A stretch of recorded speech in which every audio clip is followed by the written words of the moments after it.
weekend. You're welcome to Let's Talk Showbiz here on the JoyNews channel. My name is Doreen Avio, and today we get to talk about Mr. Ju and Kwame Eugene. I'm sure we've all followed the feud or the back and forth between the two, but it looks like things are really gradually getting well between the two of them. We'll hear from the CEO of Highly Spiritual, that's Kewa, and of course, Kiddy from Links Entertainment. Plus, Asamoah is also in the news. He's working on a book. I'll give you details on that. And also, rapper Lil Wayne. I'm not talking about the Ghanaian Lil Wayne. I'm talking about the US Lil Wayne.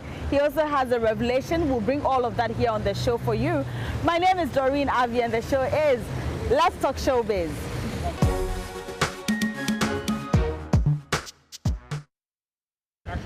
Now, if you're just joining me, this is Let's Talk Showbiz, and we're starting with the CEO of Highly Spiritual, that's Kewa.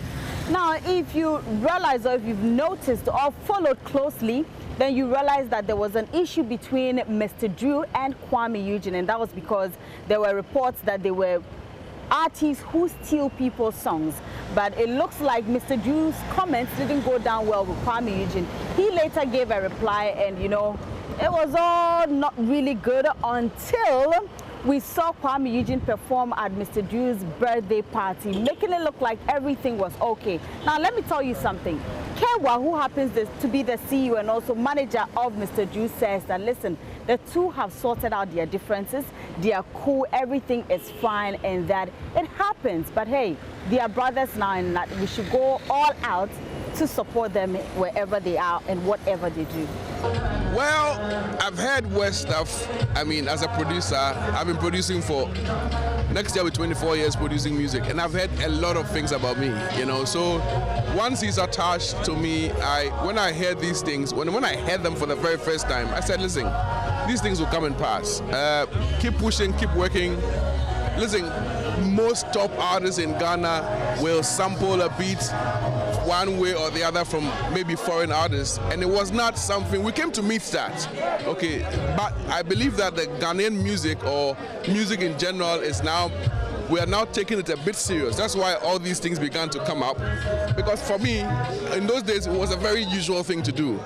You know, but the music policies and the laws in music are now working properly. So that's why perhaps you can say in this era we're having these things. But you know, they don't destroy the artist, they only make him stronger, and they only give him an opportunity to always go up. He's one guy who never believed in anything bringing him down. Anytime he went through these things, he knew that it was an opportunity for his next level.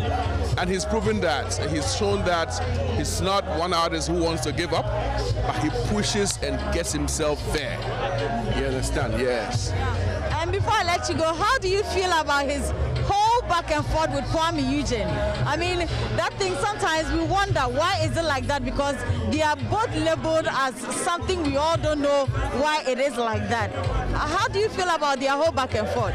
Well, I think that they are great friends. And when I had the back and forth with Kwame Eugene and him, I think that is, I mean, it's happened for even producers before, and it helps the artists. I saw maturity when Kwame Eugene mounted the stage and performed with him. So it should tell you that it really isn't a big deal. You know, it's something to all to support both artists. I mean, you go through that, and let's understand that when you go through these things, it doesn't mean that it's the end. The Ghanaian music agenda has to be pushed, and so I believe that both of them are putting that effort in. So they're great artists. Kwame Eugene, if you ask him about me, he would tell you that before he began, I told him that by the time he's produced about his 6th song, he'll be all over. Ghana hitmaker, he'll tell you some of the things I told him that has come to pass. So I believe in that artist a lot. I believe in his craft, and Kwame Eugene will go far, trust me. And because I know it, give him little time, he will top a lot of things. And so I believe that these are artists we shouldn't separate, put them together and then push them.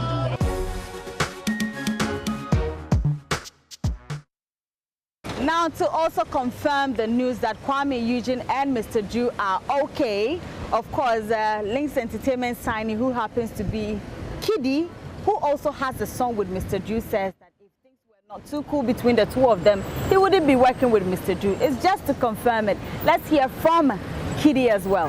And Mr. Ju at each other's throat most of the time. How does that feel? They are fine now. They are fine now. They are good, they are good. So that's why, I mean, I can be here, otherwise it'd be betrayal, you get me? But yeah, I mean, I want everybody to support each other, fighting and here. Let's stop fighting, let's stop the bickering and throwing shots at each other.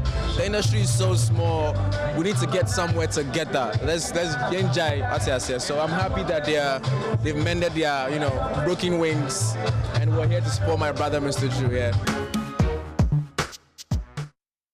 Right, so that was Kitty right there. So now when you go out there, whatever you do, just have it in mind that Mr. Ju and Kwame Eugene are on good terms, and maybe, who knows, maybe a song could come between the two of them, maybe a collaboration or something of the sort. I know we all can't wait for that. Now let's move straight to footballer Asamoah Gyan, who has been talking about, releasing a book here and there. Well, my colleague Becky caught up with him. He's been talking about the book and when he plans to actually release it. Yeah, we're working hard on the ground. We created the press launch to create awareness for people to know Asamoah Gyan is coming to launch a book. So we're looking at somewhere in October, to make sure everybody is comfortable and then participating on the book launch, because it's going to be a very, very huge event. So how huge would that be? Because I'm anticipating.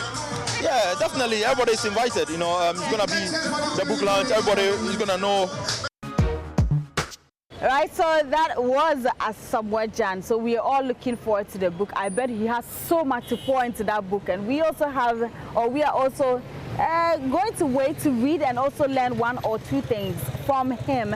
And now to some international stories. As I said, Lil Wayne, and when I say Lil Wayne, I'm talking about the US one, not the Ghana one.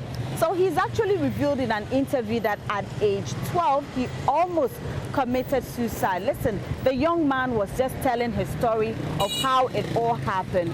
In fact, I was shocked hearing him at age 12. Did you ever think like that? I don't know, but hey. Right, so that was rapper Lil Wayne on his story, and I bet he has so much to share with the world. I haven't really seen him much lately in terms of music or what he does, but I guess it's good to sometimes share stories like this to motivate others.